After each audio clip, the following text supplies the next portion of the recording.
And now that Donna's found him, she's willing to do his will endless for anyone who comes to him.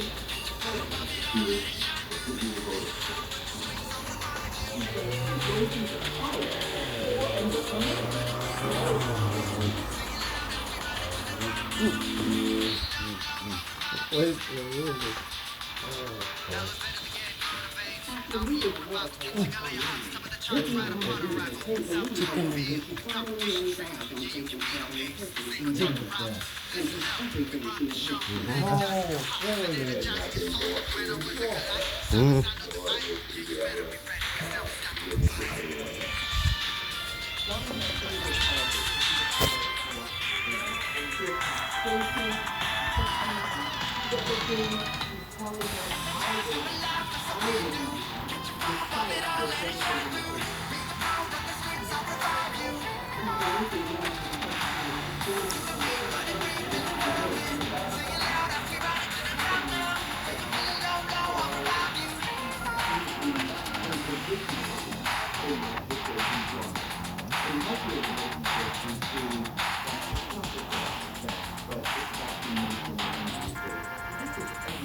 Look at how.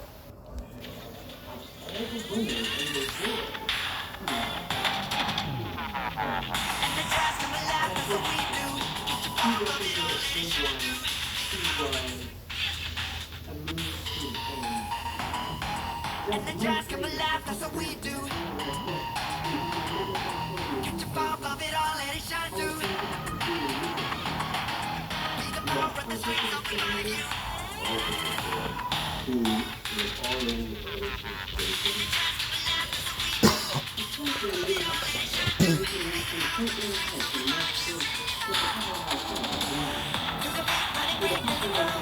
Sing it loud, everybody to the top now. Low, low.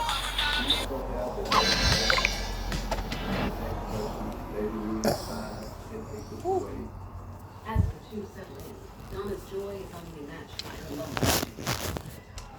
I'm sure it was going really well. You know, your couple before they were incredibly happy for a while. Although within a few months, it becomes clear that without a steady income, they're going to sink deeper into debt. Jason's not working, but he has some savings and he was young, and he was saving.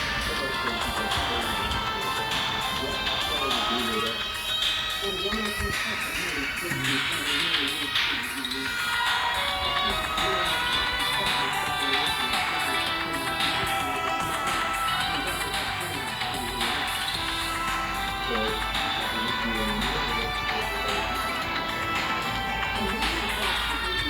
a 21-year-old man named Michael Hager. He can tell right away the young man is in need of some TLC and decides to recycle.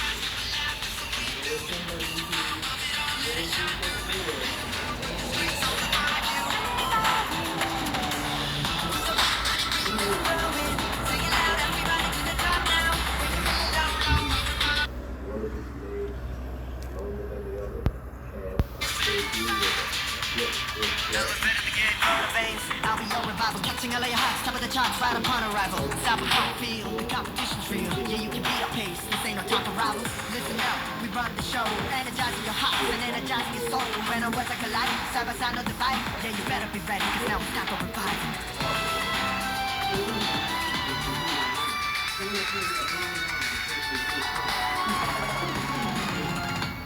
And the jazz come alive, that's what we do. Get your power above it all, let it shine through. After just a few months, Jason tells Michael he's in love, and asks his new boyfriend to move in with him in Georgia. Michael, believing he's met someone special, jumps at the chance for true love, just like Donna did before. Michael had detached himself from his family. And so he was more than willing to take Jason as a person who he would welcome with affection.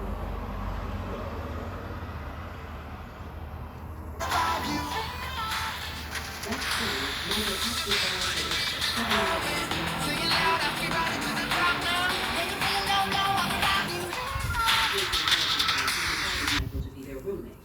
their bills, and she couldn't be more thrilled. Jason was, to explain it away, he's financial income. He's a supplement to their income. So, any red flags for her? But when Michael gets there, he's shocked to find that Jason doesn't live alone, but instead is married to a woman. Jason is telling him, oh, Donna is just here because she wants to have her citizenship. There's nothing going on with us.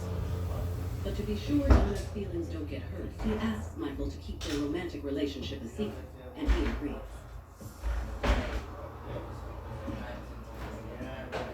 Sven, he's got both of them wrapped around his finger, neither one knowing about the other.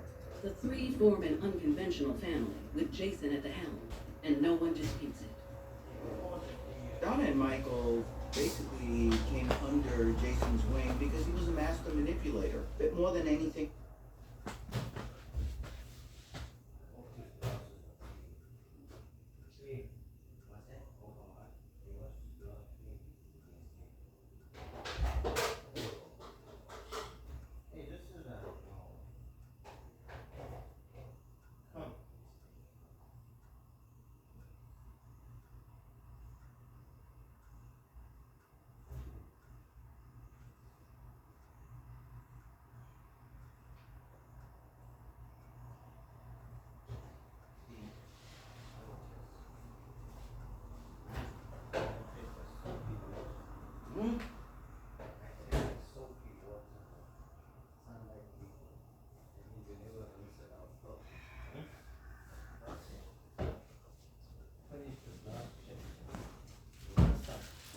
You're free.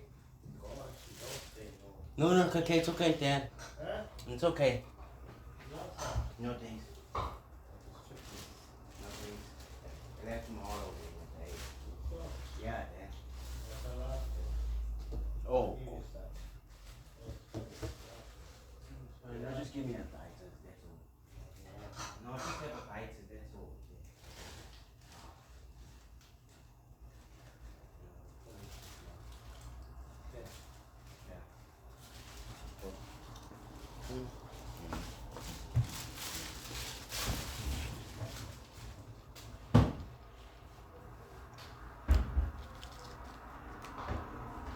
Done.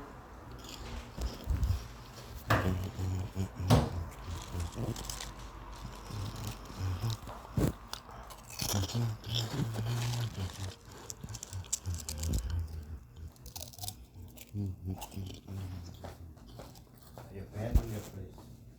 You abandoned your place. Yeah.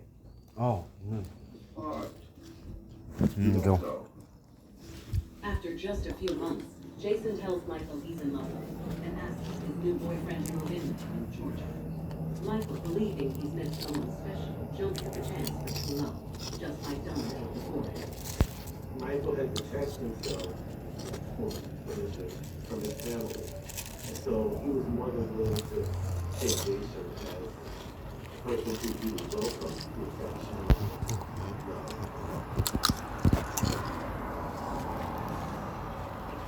That spring, Michael packs his bags and makes the 700-mile trek from St. Louis, Missouri to North Georgia. Jason tells her he decided not to be their room, to help with her bills, and she couldn't be more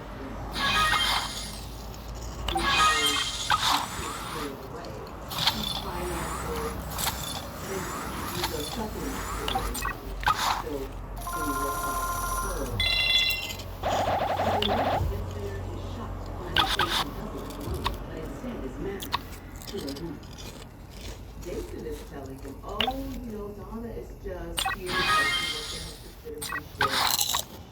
There's nothing going on with us. But to be sure, Donna's feelings don't get hurt. He asks Michael to keep their romantic relationship a secret, and he accepts.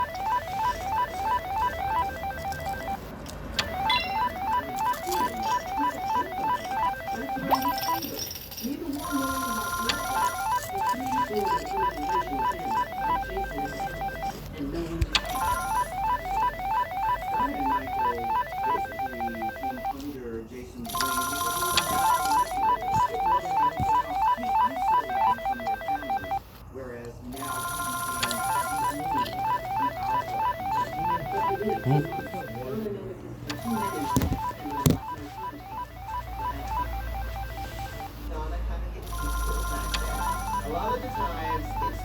Jason and Michael over here together and leaving me out. And that had to gnaw at her. And had to destroy the feeling that she was the only one who Jason cared about.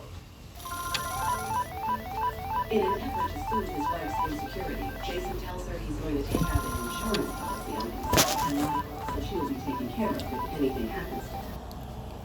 Michael Hagel's policy made Jason the beneficiary of $500, whereas the policy that was on Jason's life made Michael the beneficiary of only $25. So you can see what was going on. Once the documents are signed, Jason tells Donna what he really has in mind. And with her help, not only will they not have to worry about money for quite a while, but it will be just the two of them together forever. Jason simply tells Don, I want you to shoot him in the back of the head. Will you do that for me, buddy?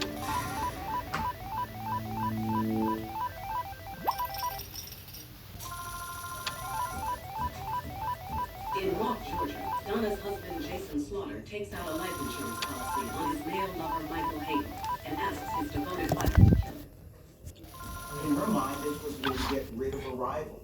This was her way just to be alone with Jason. She was enamored, she was in love with him, she would have done anything just to be with him. So it doesn't really take much to convince Donna to go along with his scheme. She's thrilled to be back in her own spotlight. Donna thought that Michael was a threat. He was also a little money. She was so much meanwhile, I guess, Jason refused anything for him. She has no idea what she's going to do will cost her. Donna was willing to do whatever she needed to do for him, even when The next afternoon, Donna quietly loads one of her husband's guns and conceals it in the perfect place. She went to the laundry basket because she was pretending to be doing laundry. She snuck behind Michael while he and Jason were playing video games. Donna looks over at Jason and takes a deep breath. She knows she can't turn back now. She pulled the gun out, pointed it in the base of his head, and shot him. Michael is killed easily. Without hesitation, the two roll his body into a large plastic bin to avoid any more unnecessary blood on the floor, just like they had prearranged. Then, as Jason's done in his past rental insurance scams, they write racial and sexual epithets on Michael's skin using a bold black marker, hoping it will throw off police. they ended up putting KKK, hell, and gay verbiage on his body to make it seem like hate crime. The seal the meals and evenings among the The body was maybe like he was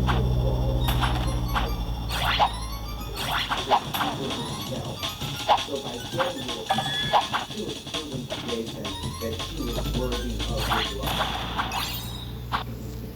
Not worthy of God's praise, but worthy of people's love.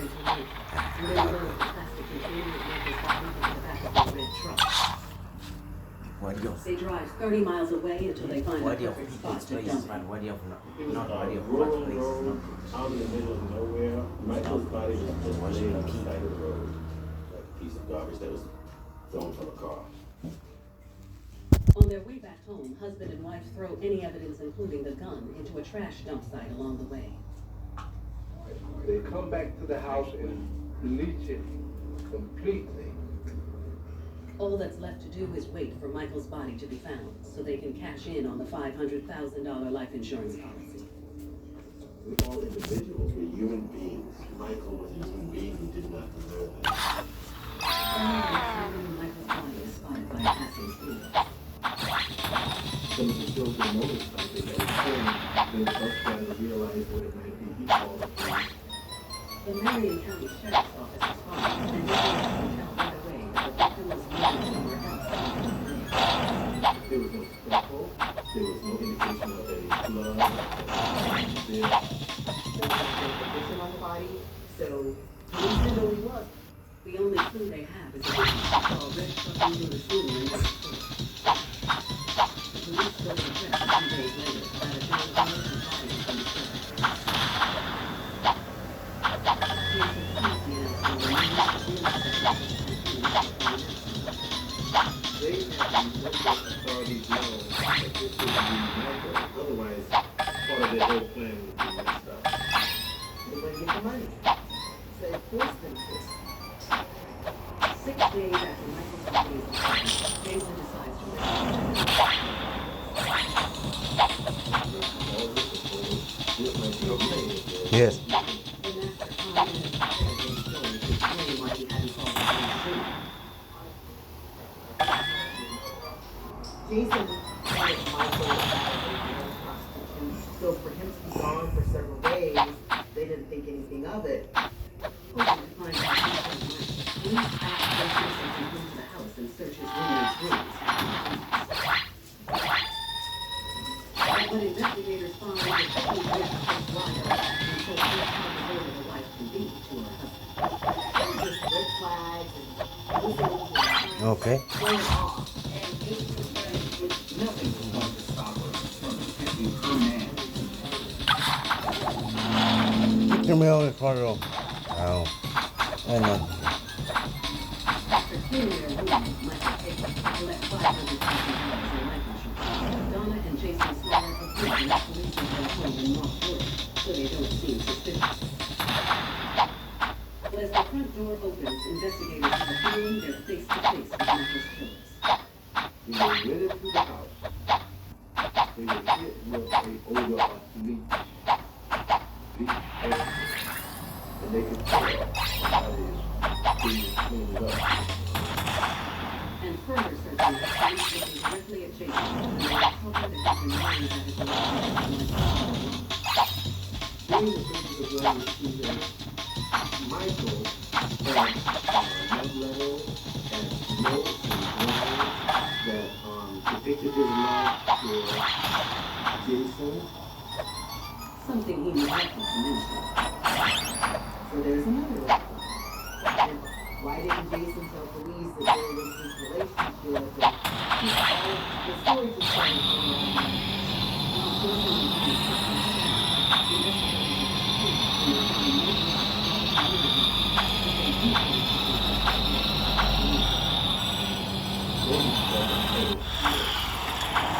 And they looked up the policy, and the policy was $500,000.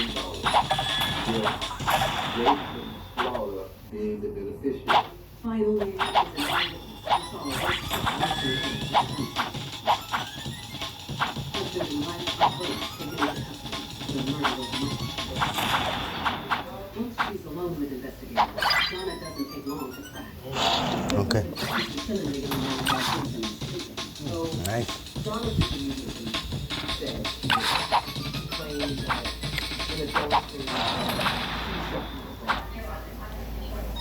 You need to believe me, I shot him. And this is exactly where I shot him. And she pointed to where she said she shot him. But she never once implicates Jason in the murder. Donna was totally devoted to her husband, Jason. Therefore, it's not surprising at all that she took the full whack of it. She really did Jason up because in her life, without Jason, she was nothing. Although police can't help being skeptical, especially when Donna claims that she got Michael's body all by herself. Donna said that I did everything. And that didn't fit with the investigation. When you look at it, you know, she could have never dumped that body. It just didn't add up. But this woman loved Jason so much. She still did. She gave it back to him. It's just what Jason had planned all along. So when police question him, he doesn't hesitate to turn on his wife. Jason denied everything. He put it all on her and said, oh, she did this.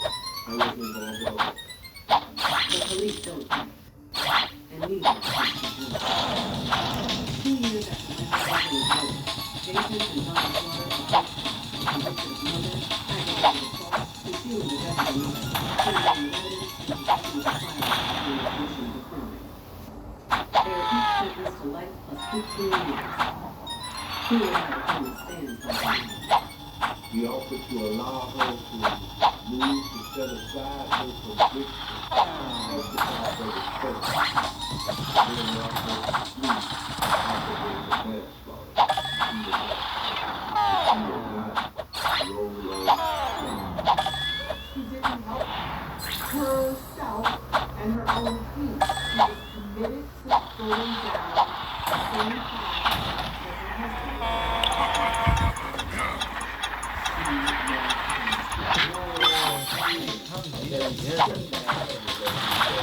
Someone who wanted to be completely controlling and a person who Wonder. felt That's the that losses now it being happened. controlled gave her perspective. And she was willing to pay the price for that kind of a love.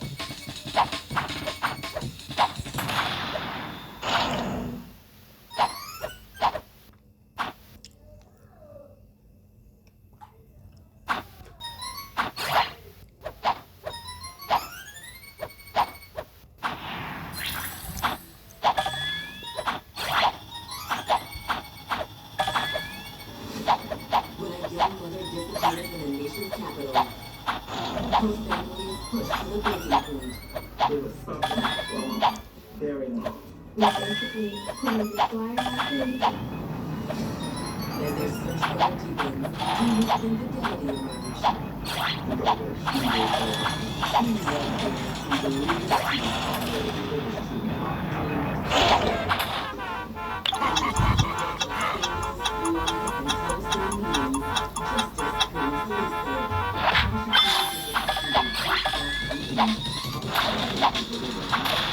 This is the type of case that when it goes cold, it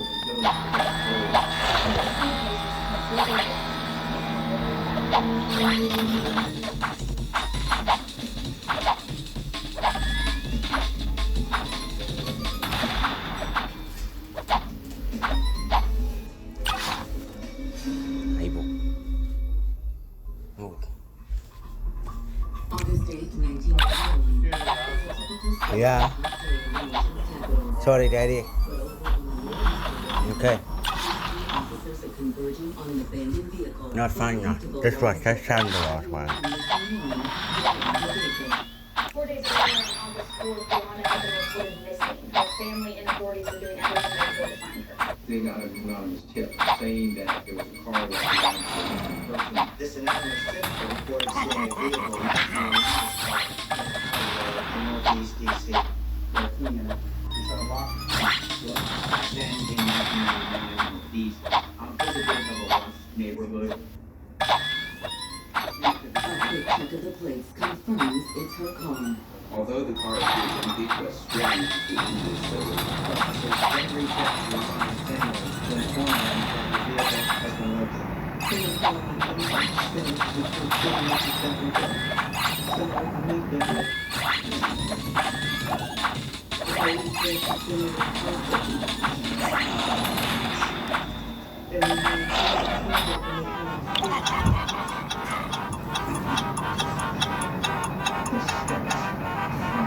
Smell overwhelms them.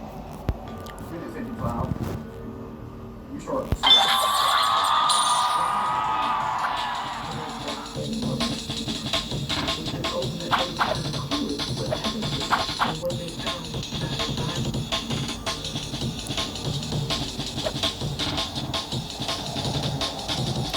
Born and raised in southeast Washington, D.C., Yolanda Baker grew up in a tight-knit family surrounded by laughter and love. Yolanda worked actually very present of 8 children. Her father worked and the death, her mother was a homemaker.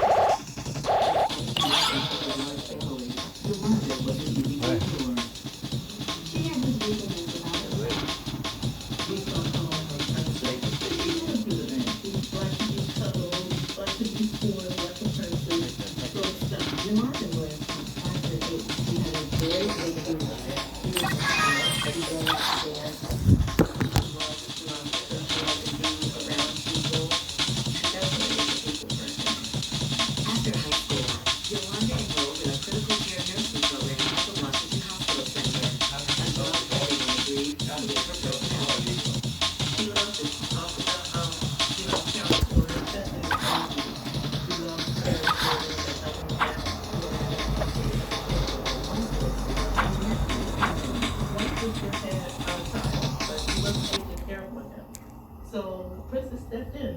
She raised him.